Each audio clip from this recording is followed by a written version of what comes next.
എന്റെ ദൈവമേ, നീ അല്ലാതില്ല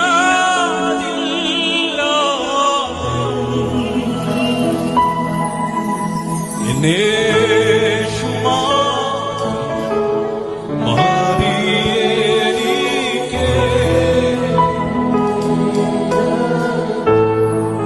ഈ പാട്ടൊക്കെ എന്നെക്കാളും നന്നായി പാടുന്ന ദേവസ്വം നിത്യചേച്ചി നന്നായിട്ട് പാടും.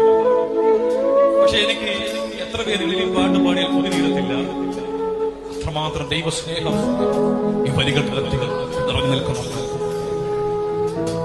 ഞാൻ ഈ പാട്ട് ആദ്യം കേൾക്കുന്ന എന്റെ പപ്പയുടെ വായിൽ നിന്നാണ്.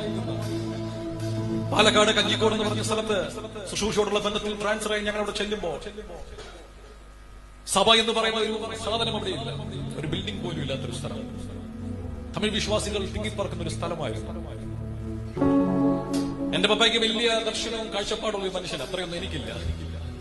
എന്റെ ലൈഫിൽ ഒരു തിരിവ് നടന്നതും ഞാൻ യേശുവിന് വേണ്ടി നിൽക്കാൻ തയ്യാറായതും അപ്പാടെ പ്രാർത്ഥനയാണ്. അപ്പാടെ ഒറ്റ പ്രാർത്ഥന കൊണ്ടാണ് ഞാൻ തിരിച്ചു വന്നത്. മദ്യപാനത്തിന് മയക്കുമരുന്നിന് അടിമയിൽ ലൈഫെല്ലാം തകർന്ന് എന്റെ ശരീരം മൊത്തം കീറി മുറിച്ച് വല്ലാത്തൊരു സ്റ്റേജിൽ പോയ ഒരു വ്യക്തിയായിരുന്നു. എന്റെ ലൈഫിനെ മാറ്റിമറിച്ച് സ്വർഗത്തിലെ ദൈവം അപ്പന്റെ പ്രാർത്ഥനയുമായിരുന്നു.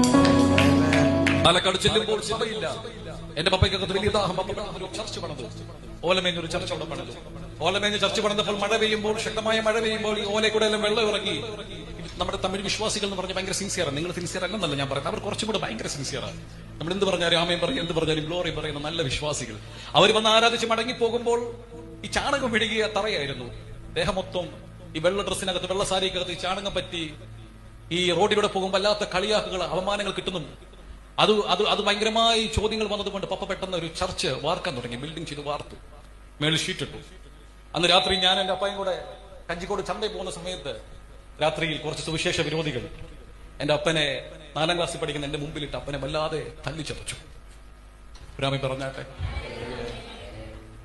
വേദനയോടെ ഞാൻ നിലവിളിച്ചു. എനിക്ക് നിസ്സഹായനായിരുന്നു. എനിക്കൊന്നും തിരിച്ചൊന്നും പ്രതികരിക്കാനും പറ്റത്തില്ല, പറയാനും പറ്റുന്ന ഒരു പ്രായമല്ല. ഞാൻ കരഞ്ഞു നിലവിളിച്ചു. അന്ന് രാത്രി ചന്തയിൽ പോകുന്നു. പപ്പ തിരിച്ച് വീട്ടിൽ റൂമിൽ വന്ന് സഭാ ഹോളിൽ കയറി പപ്പ പാടിയ പാട്ട, എൻ രക്ഷക, എൻ ദൈവമേ, നീ അല്ലാതില്ല എനിക്ക് ആശ്രയം വേറെ. എൻ രക്ഷക, എൻ ദൈവമേ,